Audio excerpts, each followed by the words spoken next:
Ho, ho, ho, and welcome to Slopmas. Good morning, Slop Nation, and welcome to Slopmas.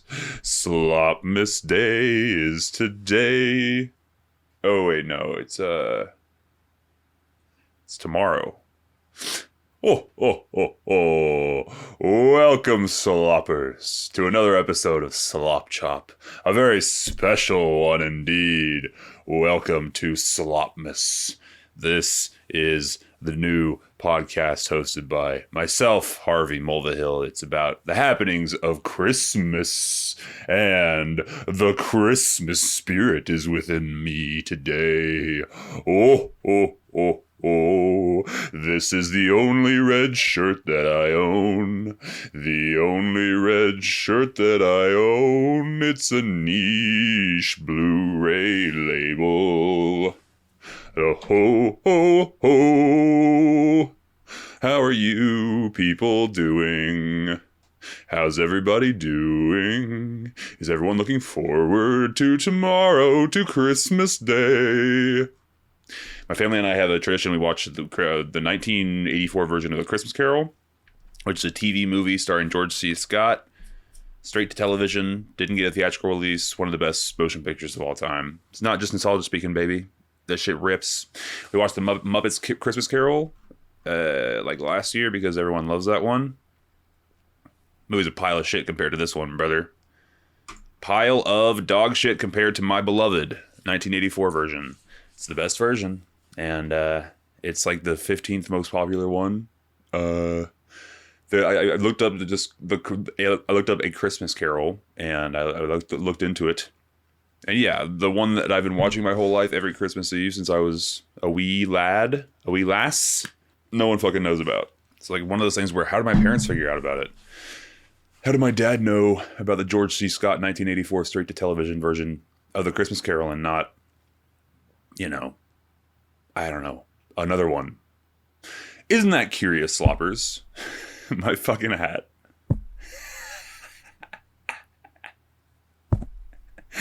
That's my dude. That's my Chappelle. That's my Chappelle, the version of my Dave Chappelle hitting the mic against the fucking, his knee. I just let my long comical hat hit the mic. All right, I'm gonna keep that in the back pocket for this jolly episode of Slop Chop. You know who's not feeling particularly jolly right now is Rob Reiner. Jesus Christ, Rob Reiner, rest in peace to one of the best to ever do it. The fantastic director, Princess Bride, one of my absolute favorite films of all time. Harry Met Sally, another excellent film. Stand By Me, and Spinal Tap. And by the way, so I haven't seen Spinal Tap, but this year in 2025 they came out with a sequel, a long-awaited legacy sequel to the beloved classic Spinal Tap. And I've been very vocal about my distaste for legacy sequels and the fact that I am under the impression, I believe wholeheartedly that there are in fact only two that have ever been made that are of any quality whatsoever. That being Blade Runner 2049 and Top Gun Maverick. Those are only two. And every time you try to make a legacy sequel, it's going to be dog shit because there's only two, and they've already been, those two slots have already been filled. So it's over, and don't ever try again. But they're going to keep trying. So I've been vocal about my distaste for legacy sequels on this very podcast, but I have been usurped, I think, in my my hatred for them by Nick Reiner. Nick Reiner is clearly not a fan. He put an end to as he saw that Spinal Tap 2 poster with Michael McKean, fucking 80-year-old Michael McKean in the same wig. And he stabbed both his parents to death. So, I mean, some of us talk the talk. There's very few of us that are willing to walk the walk.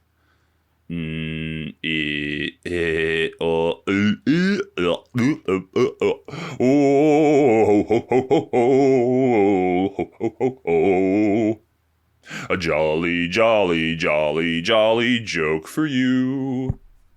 Nah, but fuck that guy, dude. I saw a headline that fucking Nick Reiner's bitch ass was at a holiday party with Conan O'Brien, and he blew up on his parents, like got really vocally angry, and some people wanted to call the cops, and then Conan decided to let them leave. Conan was like, no, no, no, they'll settle it, and he like left. He like sent them home, and the article was like Conan O'Brien responsible for fucking this horrific tragedy, and that's utter bullshit. Utter bullshit. The truth of the matter is, no one could have predicted how much Nick Reiner hated the idea of a sequel to Spinal Tap. You know, no one could have possibly predicted. He's like, it's been like 40 years. The bid is dead. The bid is over. The bid is dead, and now you will be dead too. I mean, I'm making light of this horrible situation. It's all I can do, because I'm sad. I loved Rob Reiner. I'm sorry for his whole family. How shitty to have a child and then, raise him and do all this stuff, spend all this money, try to get him started in Hollywood, only for him to have some sort of fucking mental disorder, presumably borderline personality bullshit, totally just unwarranted diagnosis here on my part. I got no idea what the situation is, but it seems like that way to me. And yeah. So he fucking killed him and his mom, and it's just really sad and shitty and horrible. So I will be watching Spinal Tap in his honor. I will not be watching the second one, but Spinal Tap, apparently great. Princess Bride, definitely great. He made a bunch of great movies. He didn't deserve to go out like that. Obviously, he was kind of old, so take that into consideration with the sentencing. He only had like 10 years left at the maximum. That's just another Louis bit. If you talk long enough, everything goes back to a Louis C.K. bit. But it does seem like older people, if you kill older people, you should get less of a sentence than killing younger, because you're taking away more of their life. It does feel that way. So maybe you take that into consideration. But then, you killed both of them, and they were your parents. That's so, shitty and horrific and mean, and just a bad thing to do. And also, the fact that he stabbed them. He stabbed them. I am, reminded of the fucking, the Dark Knight monologue from the Joker. It's like, do you want to know why I use a knife? Another crass, tasteless thing to bring into this discussion, but it is way more intimate and disturbing to me that he stabbed them and didn't just shoot them. You know what I mean? There's something sort of passive about shooting someone, and something so much more. It's, come to think of it, it's penetration. And it is kind of a similar. I'm way more scared of being stabbed than I am of being shot, even in this country of mine that I love so well. I'm assuming this fear is warranted overseas in our mother country, the UK. But because they ain't got no. They just got. They got knives over there. Anyway, I'm way more scared of getting stabbed because it's so disturbing to me, and it's kind of in a similar fear realm than RAPE, the word, the YouTube no word, sexual, that one. It's scary in a similar way to me, where it's a deep rooted fear. Something about invading your anatomy, your space is so fucking fucked up. So, just to end this grim note, fuck that guy forever. It sucks that he did that. Really shouldn't have murdered your parents, bro. Go to therapy instead, Don't just don't fucking murder your parents, especially Rob Reiner. If your dad is Rob Reiner, don't kill him. Come on. He's got 2 more past his prime, mediocre, late career movies left in him at least. Enough of this wickedness. Enough of this wickedness. Enough of this wickedness. Ha ha ha. All right, here's Dixie for the guest appearance. Dixie, what do you have to say to the people? All right. And Dixie's in her bucket with her emotional support tennis ball. And she jumped out of her bucket with her emotional support tennis ball. Oh, the emotional support tennis ball fell on the ground. That's why. I would also love to give a thanks to the people of Merriam-Webster, who I had no idea were fans of the podcasts. We had just notes from the Sloppers flooding in this week about Merriam-Webster's word of the year. And that word, ladies and gentlemen, is slop. Actually, seriously, 100% true. If you go and check Merriam-Webster's word of the year, it's slop. And again, it's an honor. It's a privilege. It's honestly well-deserved, we do have the best podcast here at Slop Chop, and the dictionary recognizes it, And it's very cool to have a dictionary as like a loyal listener. I was wondering too, because I was like, do you guys still get printed? Or is it like mostly an online thing? He's like, yeah, most 99% of people are going to go online, right? And they search whatever. They search the word on Google, and then it scrapes the data and puts it on their homepage, so we don't even get the click. So that sucks. Like, yeah, it's tough.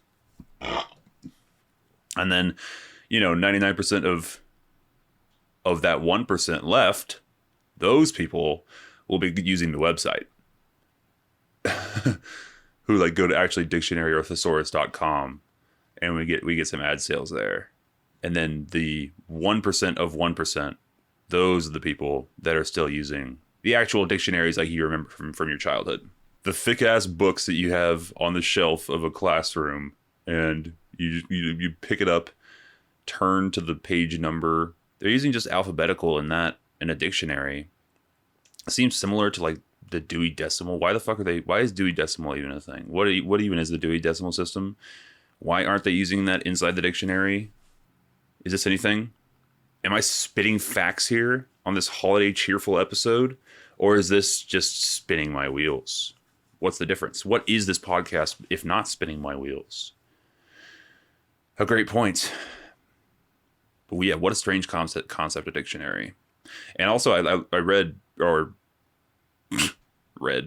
likely saw a video that the guy who invented it was like kind of pretty recent. It was like, I don't know. Okay, yeah, so I was totally wrong. It's not recent at all. It's like it's like from 1600 BC or some shit, 2300 BC. Okay, so it's not recent. I don't know why I thought it was a guy in like the 1970s who decided to write all the words. No, it's not. It's an ancient human sort of need or desire to have every word of a language written in one place. Okay, fair enough. Oh, right. It's an ancient sort of, like universal human instinct to categorize all the words that you speak to each other. Fair enough. Copy that. All right. So anyway, fuck a dictionary. Excuse me. Thank you to the lovely people at the dictionary. God love you to the dictionaries that listen to this podcast. We appreciate you. Keep it pushing, I'm assuming you guys get overshadowed even in the already niche sort of indie market of massive leather bound books that are obsolete, and and language is constantly changing, and therefore you're needing to reprint the thing every 3 to 6 months, and it's very expensive and no one's buying it, and it's a tough bracket. But You're fighting the good fight, you know, you're doing it. And also, like, not only that, but you got like encyclopedias that you're competing with. You're competing with the fucking encyclopedias, which are so much more interesting. Encyclopedias are like, you know, there's like a lot of really fascinating information in there, you know, like if you could, people forget that the Ipedia from Wikipedia came from encyclopedia, and those are the OGs, you know. There's no version of that. I mean, it's just dictionary.com, I guess, or just Google for the dictionary. But yeah, encyclopedias, bro. Do you remember, like, you go to the library and there would be an entire shelf from volume 1 to 40 of the like Josephson's encyclopedia volumes? And that motherfucker Josephson has like categorized, again, it's categorization. It's the human instincts to put information in a place. I have the same instinct. Put things in a list, make sense of the world around you. And some guy decided to do a whole ton of research and put it all into a book. And then he realized that he got through like a third of just the letter A in one giant volume. He's like, okay, this is going to take a long time. Let's move on to the second third of the letter A in fucking volume 2. And then it evolves over years and years. God, encyclopedias. Encyclopedias are dog shit, dude. They're fucking bullshit. Dictionaries are where it's really at. Shouts out again to my dictionary listeners. We love you here at Slop Chop. We appreciate you listening to the podcast, and we appreciate you spreading the good word.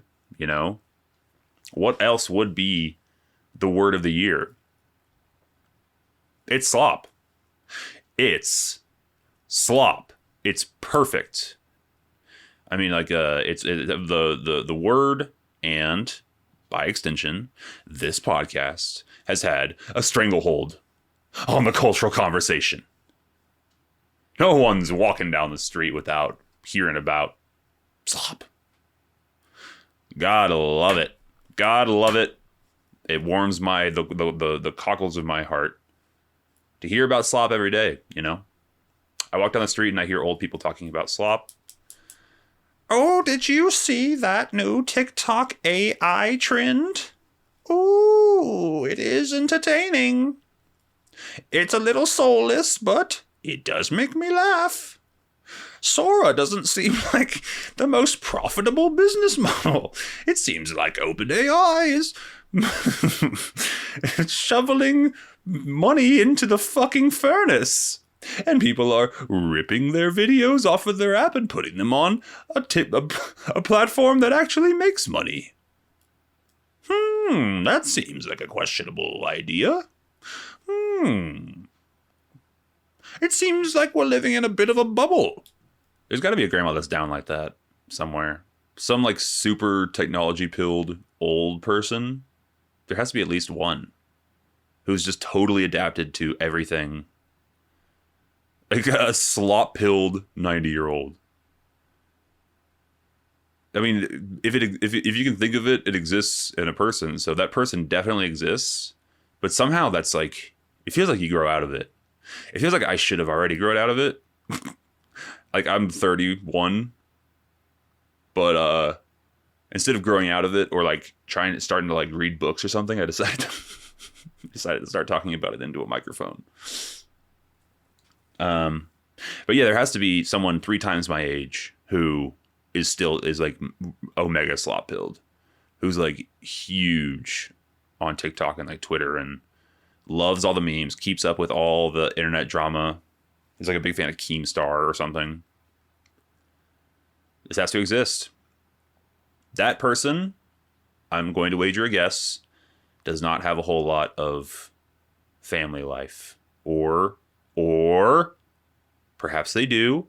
And perhaps they're using the slop to connect with their grandchildren and great-great-great-grandchildren.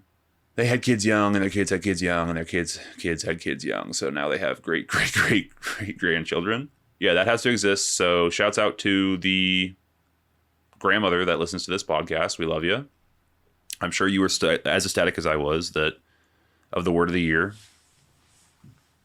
It is really, truly incredible. It's an incredible thing. Slop is the word of the year. Come on. I mean, what else can be said? It's unbelievable. I'm so honored. Thank you to the people of Merriam-Webster. Fuck encyclopedias. Fuck Google.com. Keep listening. Keep fighting the good fight. As a physical media enjoyer myself, I collect movies, which are much more interesting than dictionaries, in my opinion. But movies don't listen to this fucking podcast. Dictionaries do. So thank you to the dictionaries who listen. And we'll be moving right along to another slopic now.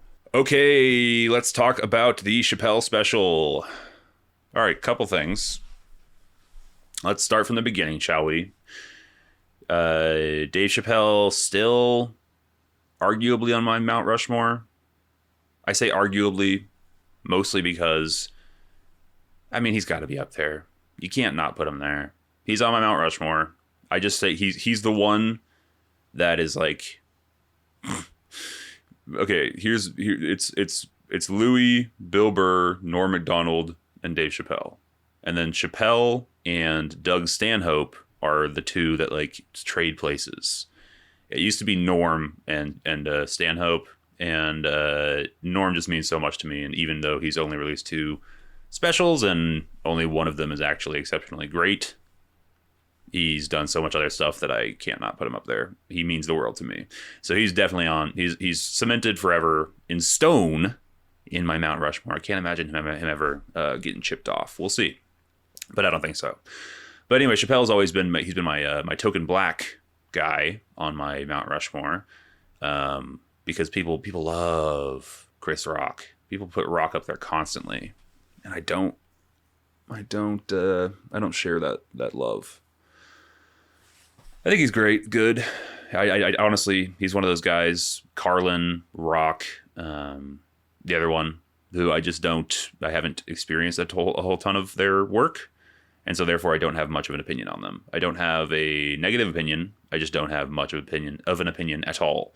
Whereas I've seen every Chappelle special more than once, except for this most newest one. This most newest one came out like 2 days ago. And he was in Dallas doing shows, which is cool. He did a promo in Dallas. And he did a promo for the special in Dallas, and but strangely enough, I heard nothing about this going into it. It was very hush hush. So Chappelle, if you don't know, his last special was called The Closer. It was his big ass, super controversial, fuck the trans people special. One of the last 4 specials that has had that exact theme, which is going to lead into my point, which is the reason why he's kind of slipping off my Mount Rushmore, is because I think he's fallen off. I think he's fallen off, and I'm not offended. Let me just make that perfectly clear.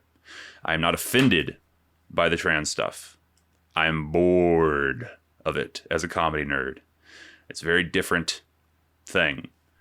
I don't care that he keeps hitting the same note. It's just, he's hit it from every angle, and it's literally, unironically, 4 specials in a row now where he keeps hitting it. It's very strange. It makes you raise eyebrows, you know? It's kind of adjacent to Louis always talking about beating his shit. Kind of adjacent to Louis always talking about jerking it, you know? It's like, why? Is it because of the controversy? He loves the headlines, or is there some, is he into it? Does he like T-girls? I could see it. I could see it. But anyway, he hit it my brother and I watched it last night, and we had a bet going in. I was like, all right, you want the over or the under on this? I think my prediction is that everyone in his life, all of his comedian friends, have told him to lay the trans thing to rest and move on to a different topic because it's boring.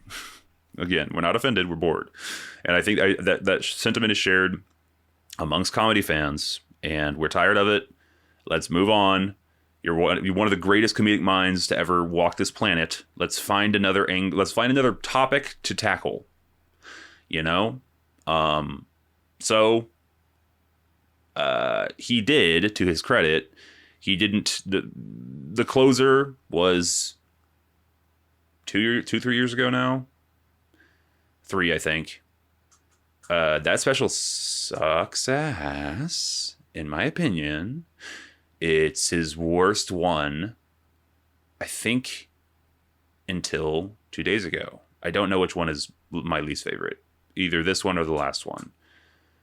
This one was not good for totally different reasons.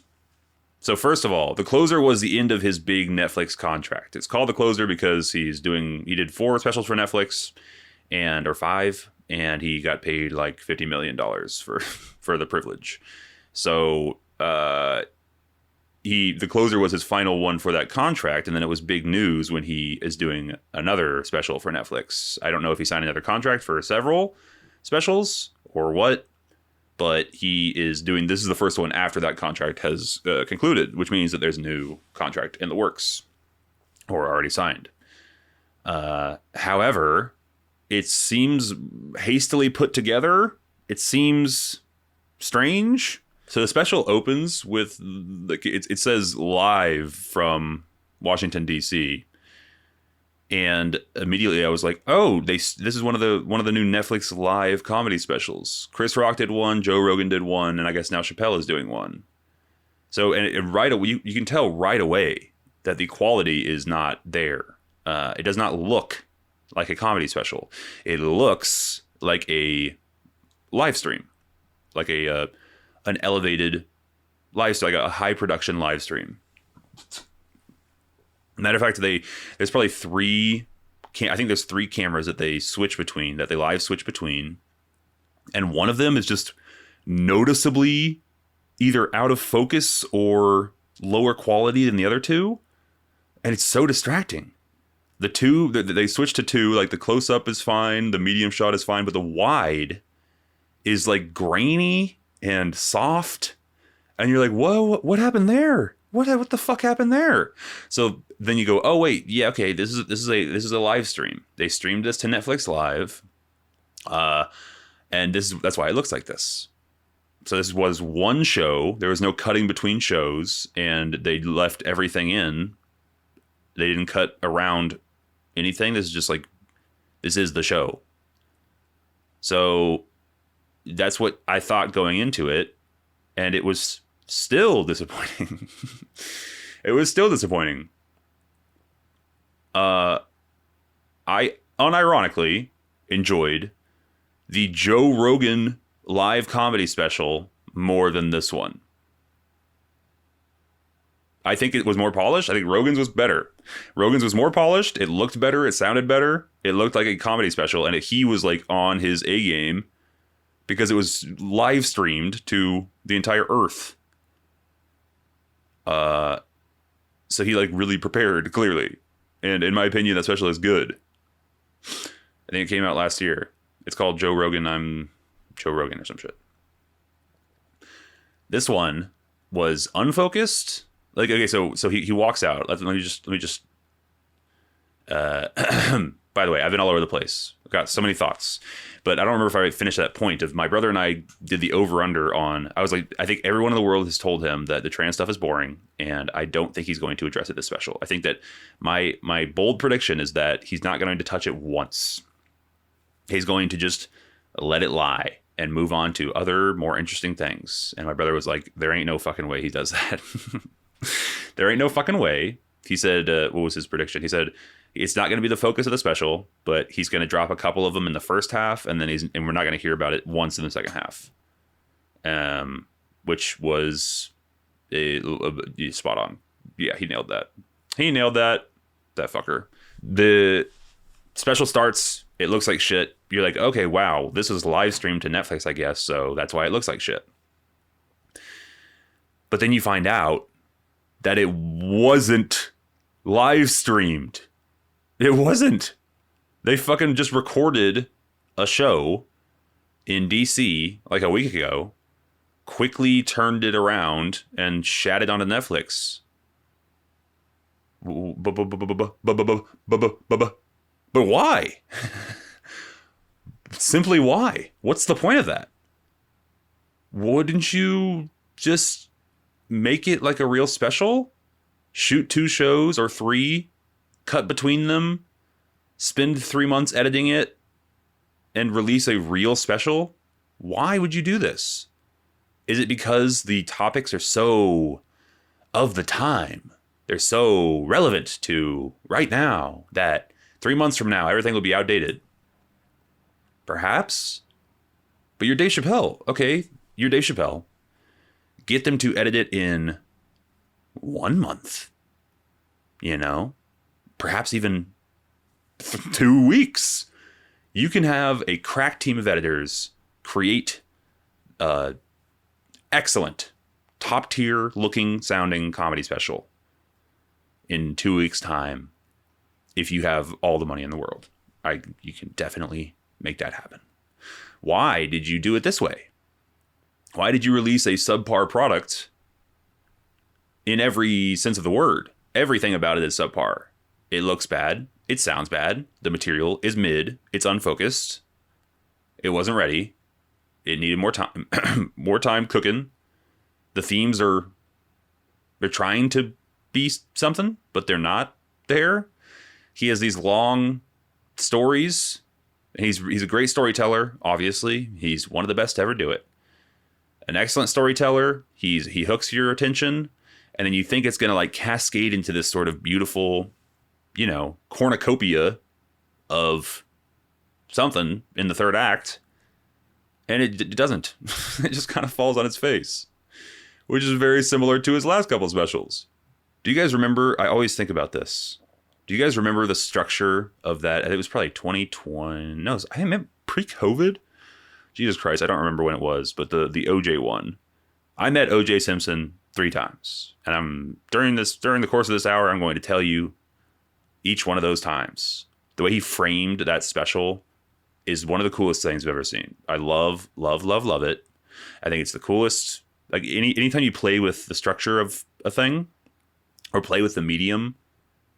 Ari Shaffir Jew, Bo Burnham Inside, Dave Chappelle, the OJ one. If you play with the structure or like the medium itself, I'm fascinated, and if you can pull it off, I'm really impressed, generally speaking. As long as you're not an alt comic, which is more annoying than fun. Anyway, yeah. So the special was mid, brother. It was mid, and I'm saddened that it was not great. You know, because I still consider him fantastic. I still consider him one of the best. It'd be cool to get an actual artist rendition of my Mount Rushmore, or would that be cringe? Nah. The more I think about that, the more I think I don't want that on my wall. Never mind. Scratch that last point. But yeah, it is sad to have seen him fall off, and I don't understand why he did it this way. I think he just got too famous and too surrounded himself with yes men. He did the Kanye West thing, which is not good for art.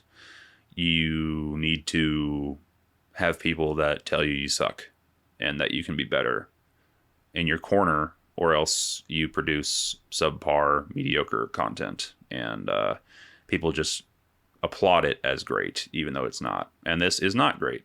So it was mid, and I'm disappointed. And I still love Dave Chappelle. I was regretting not seeing him live.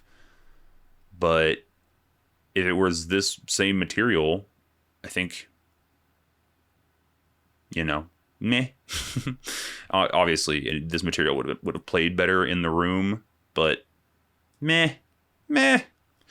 Anyway, it's still shit. That shit is still crazy. Every time there's very few comedians who can make me drop what I'm doing and run to my television to immediately watch their thing. And Chappelle obviously is one of them. So that will not change for the foreseeable future. I will be watching every Chappelle special for the rest of time, probably. but it is sad to see that he's fallen off. Moving right along. You know what I'm excited about, Sloppers? I'm so fucking stoked for Avatar 3. I'm so fucking excited. I'm really looking forward to it. My family and I are doing something unprecedented for us, which is we're going to see a film on Christmas Day, and that will be Avatar 3. I am working Christmas Eve, but I am off on the day, and so we will be doing presents in the morning, lunch, late lunch, Christmassy thing in the afternoon, and then we'll be going to the theater to watch Avatar, Fire and Ass in Dolby Atmos 3D. And I'm gonna come. I'm gonna come. I'm gonna come.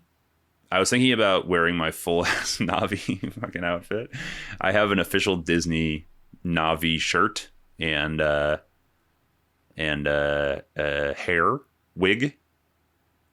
The unfortunate thing is I don't plan on it's a tough thing to do in public.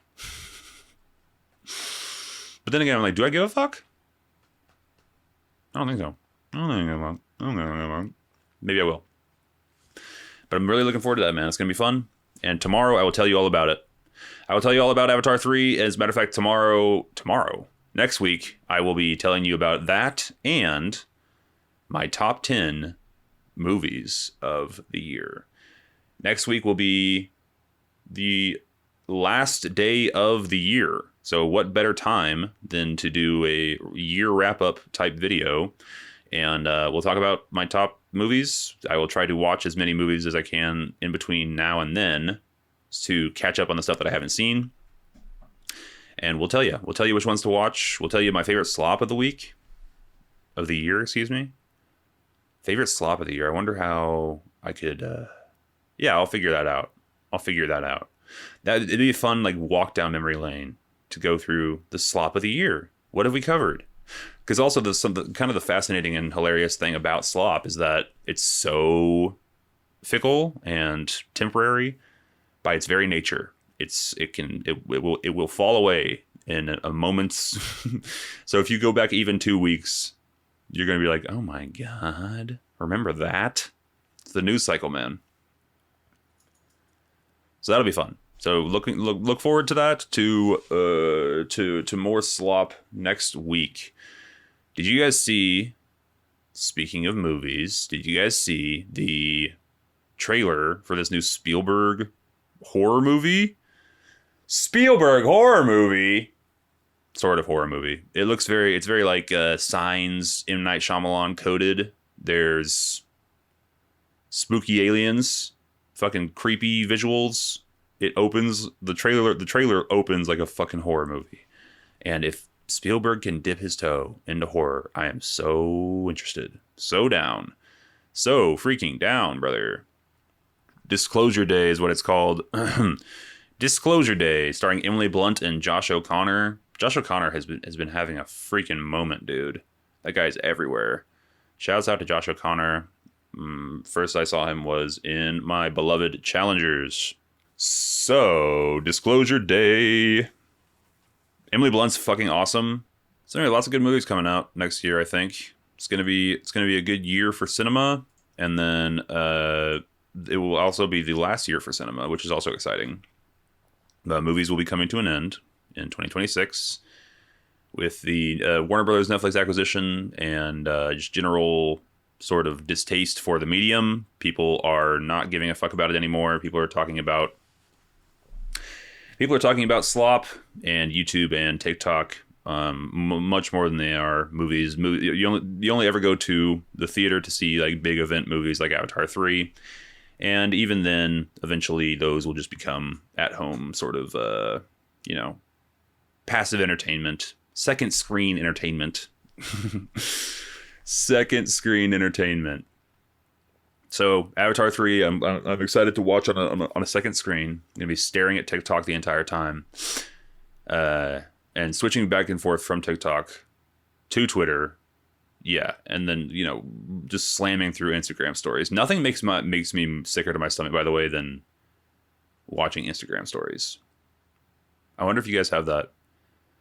There's also nothing grosser than seeing over someone's shoulder and watching them check their Instagram story and rewatch their Instagram story, and then see who's looked at it, which eyeballs have looked at their.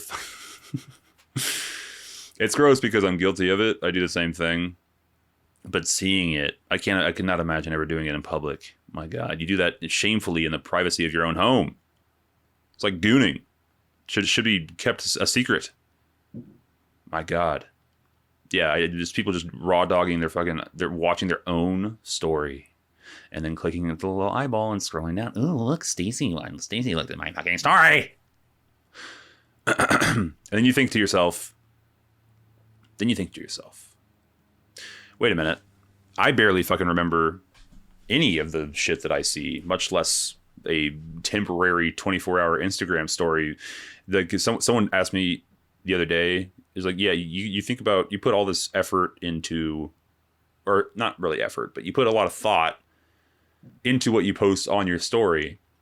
Can you tell me any Instagram story, literally any, that you saw yesterday? And I went like, ooh, fuck. I was like, no.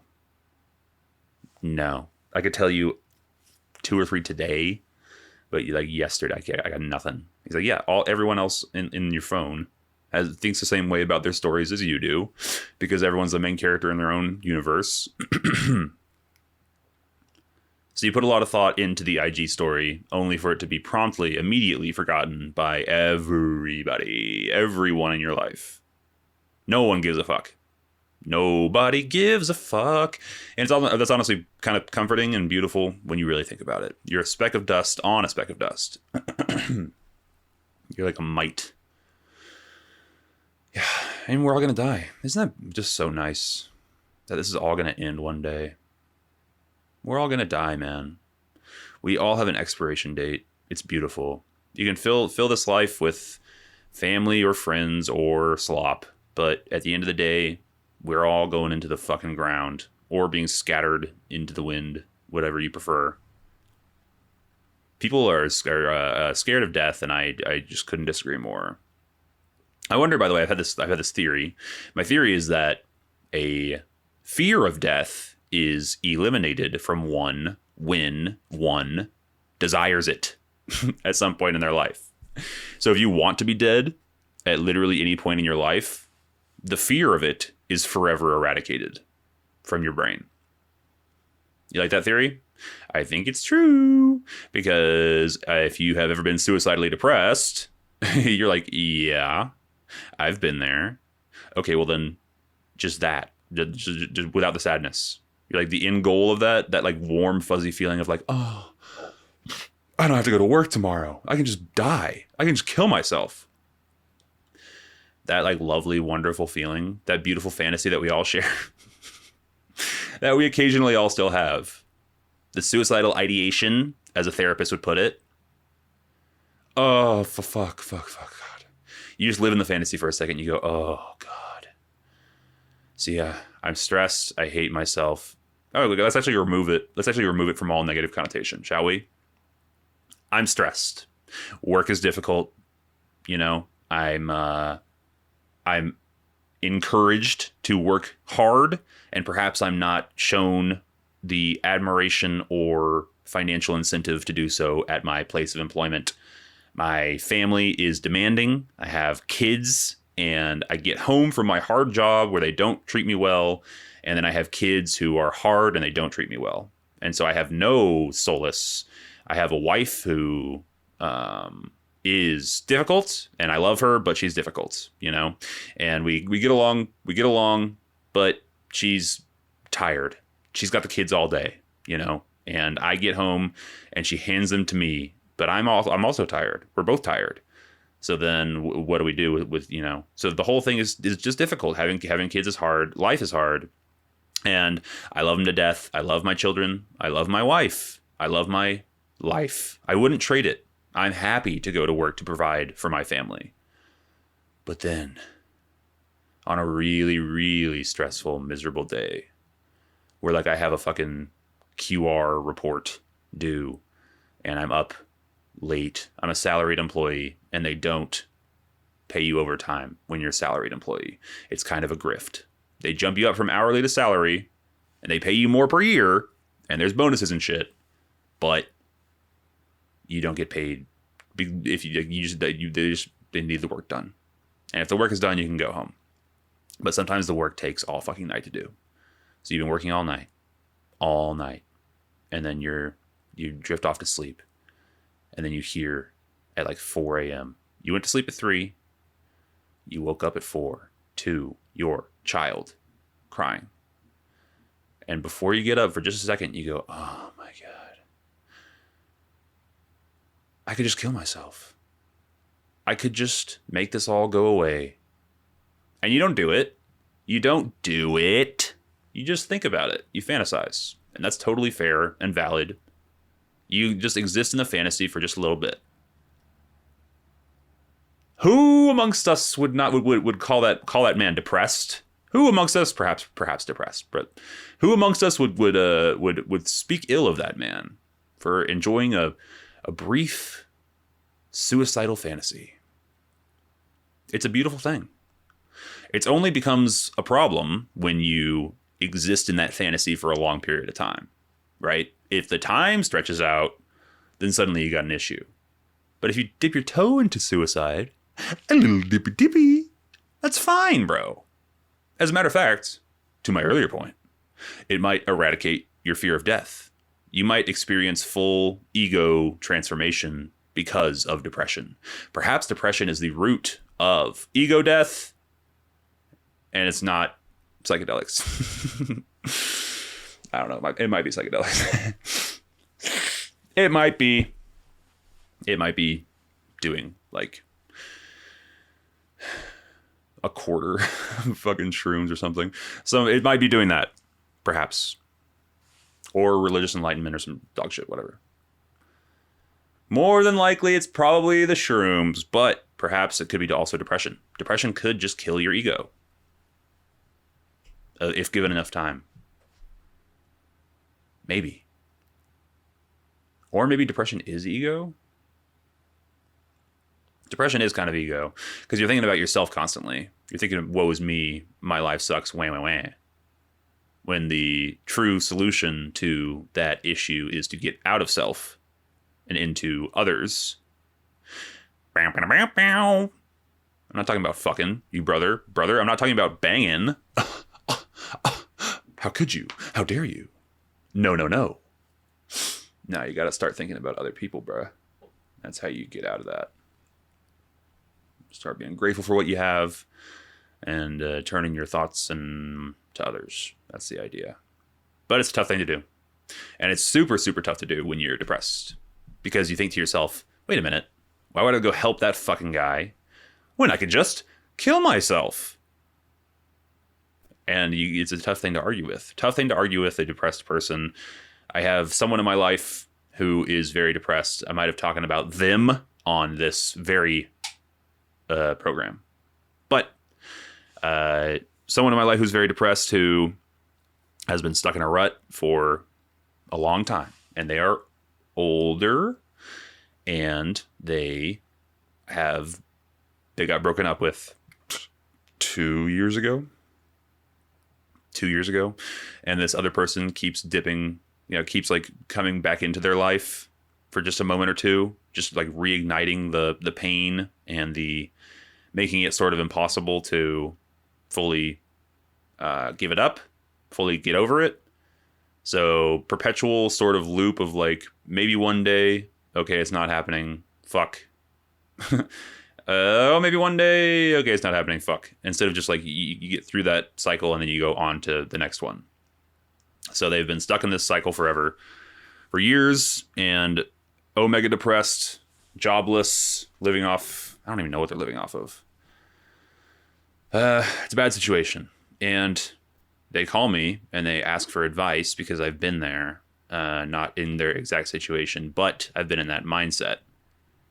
And well, truthfully, they're not asking for advice. They're calling to bitch and talk about how bad they're feeling, which I get. I get it, but it's exhausting. It's exhausting and it's circular and it's repetitive, and I don't have the bandwidth for it all the time. Sometimes I have a little bit of bandwidth for it, but sometimes I want to see how like the rest of their life is going. I don't want to hear about this fucking ex, you know. But anyway, I love them, so I answer the call and we talk briefly, or it's never brief. It's always long, which is another problem. If I would call you more often if I wasn't guaranteed to be sucked into a 90-minute conversation, you know what I mean? So 90-minute circular, like I said, just kind of miserable, depressed guy conversation. Which is the worst kind of conversations. But anyway, all you want to do is just yell. You want to just grab them by the fucking shoulders and say, you have to start doing things. You have to get off of your couch. You have to walk outside of your home. You have to go force yourself to walk around the block. You have to do that. You don't talk to me until you've done that. Go open a mail. Go open a mail. Go pick up your mail from the box, and then take a second and breathe in the air, and then walk back inside to your pit. But you have to actually you have to go to the grocery store. You have to talk to the lady at the grocery store. Do not use self-checkout, you fuck. No self-checkout allowed. You have to have a conversation with that person. You have to ask how they're doing. You have to go be of service to someone. You have to go fucking go serve soup to the homeless, or go push shopping carts in a fucking Ralph's. Geographical. Geographical fucking outing of who I'm talking about here. You have to go to a Ralph's and push a fucking shopping cart, bruh. Or person. So frustrating. But yeah, you don't want to be. You don't want to be Mr. Advice Guy. You want to have a neutral, sort of friendly relationship with this person who is struggling and sick, and they need help. But you like everything in you wants to shout at their face. Tough situation. Tough situation. But again, like as a person who's dealt with it, I know what actually works, and I know what people told me to do, and I know how hard it is to do the things that people tell you to do. You're like, yeah, I know that sunlight and exercise is going to make me feel better, but I don't want to fucking do that. Not only do I not want to do that, it's like I can't do that. It's closer to I can't than I don't want to. It's not either of those extremes, but it's close. It's closer. It's leaning towards I can't, meaning it feels so excruciatingly difficult to do the thing that it's like extreme work to do it. And usually you have to have a third party. You have to have someone come pull you out of it, physically make you stand up and walk, force you to do stuff, which is, that's usually the solution. It's tough. So depression's brutal and insidious and awful, and maybe, but again, maybe some good could come of it. Maybe some good could come of it, and Merry Christmas to that unnamed individual who I was speaking about. We love you. I know that you listen to the show. Just kidding. You don't listen to the show. Just kidding. You don't listen to this fucking show. That would be a nightmare. I would never talk about someone I do listen to this. Yes, I would. So, Merry Christmas to that person who I was talking about, who will, of course, remain nameless. Sloppers, do we have anything else to discuss? We've talked about depression. We've talked about Avatar. We've talked about Chappelle. We've talked about dictionaries. I don't know. I would like to thank you all. Actually, I should save this thanks until next week. So, for now, go fuck yourself. For now, go fuck yourself. Next week, I'll tell you thanks and I appreciate you listening and all that stuff. But for now,